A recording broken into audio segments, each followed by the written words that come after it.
excusez-moi, est-ce que vous n'avez pas l'impression, avec ce que vous venez de décrire, Dr Babacar Diop, qu'au Sénégal, nous sommes en train de glisser progressivement vers cet état-là, là où le populisme construit l'autoritarisme et le fascisme?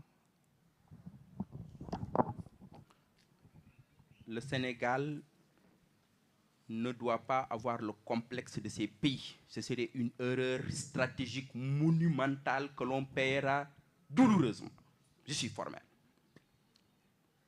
Lorsque vous avez mobilisé votre jeunesse, lorsque tout un peuple est mobilisé,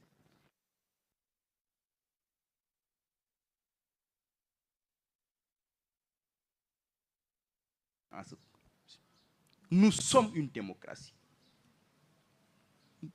Nous voulons rester cette démocratie-là.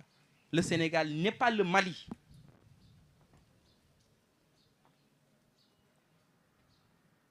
Ce que nous devons faire, c'est montrer à l'Afrique comment nous pouvons transformer nos pays dans la démocratie. C'est ça l'enjeu, c'est ça le défi majeur.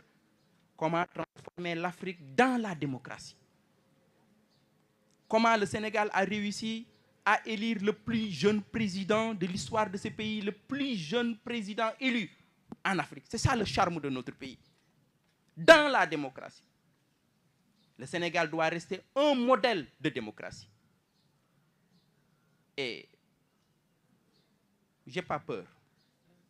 Je n'ai pas peur parce que le Sénégal ne peut pas être un pays autoritariste. Ce n'est pas possible. Le Sénégal va rester dans la démocratie et ceux qui gouvernent le pays, et je pense, sont profondément démocratiques. Et donc, sur ce côté, je n'ai pas d'inquiétude par rapport, parce que la structure de la société sénégalaise, des parties de la culture dans ce pays est telle que le Sénégal ne peut rester qu'une démocratie. C'est plus que les institutions, c'est ancré même dans les mœurs donc, de notre pays. Merci. Docteur, parlant de l'international, ces dernières semaines, l'administration Trump a fait sortir différentes listes pour interdire des pays sur leur sol. Alors, est-ce qu'on peut dire que la politique migratoire de Donald Trump est populiste? Plus que la politique migratoire, Donald Trump est le champion du populisme contemporain. Tout en Trump est populiste. Sa stratégie, son idéologie, sa culture politique, sa pratique politique. Attention, je disais tout à l'heure que les partis politiques traditionnels sont morts. Mais qui connaît le Parti républicain? Dans sa culture, sa tradition, c'est que le Parti républicain traditionnel qui était connu, ce parti-là est mort. C'est le Trumpisme. Ceux qui sont aux États-Unis, dans le Parti républicain, ils parlent de Trumpisme. Si vous voulez avoir une carrière dans le Parti républicain, il faut parler de Trumpisme. Regardez Donald Trump, qu'est-ce qu'il a fait dès qu'il a été élu? Quels sont ceux qui ont été invités? Éric Zemmour, la première ministre d'Italie, Meloni. Et j'ai peur qu'on aille vers une nouvelle internationale de l'autoritarisme. Une nouvelle internationale de l'autoritarisme. Et oui, le populisme, j'ai dit, est une idéologie, mais peu substantielle. Vous auriez dû me dire, mais qu'entendez-vous par peu substantielle? Parce qu'il y a des idéologies substantielles.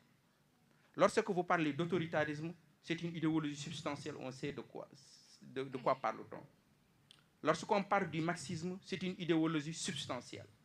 Mais le populisme a besoin toujours d'une idéologie haute. Populisme de gauche, populisme de droite. Donald Trump développe un populisme de droite. Le populisme de droite, je l'ai indiqué tout à l'heure, est fondé sur le nativisme.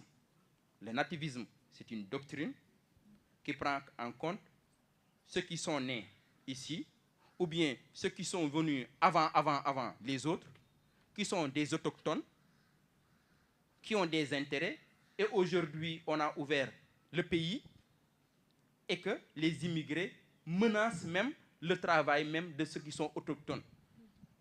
Ils développent un discours contre les étrangers, et discours dans lequel ils disent aux gens du peuple, aux jeunes là qui n'ont pas de travail, dans le fin fond de l'Amérique rurale, tu ne peux pas avoir du travail parce que les Africains nous envahissent.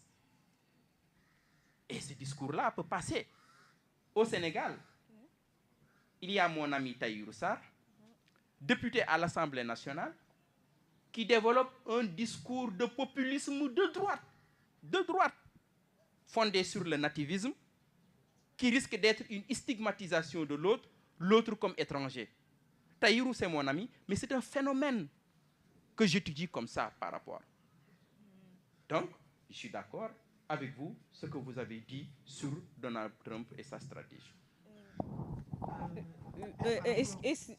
Excusez-moi, docteur, en vous écoutant, heureusement, vous avez répondu à ma question parce que je parlais des xénophobies tout à l'heure et j'attendais la réponse.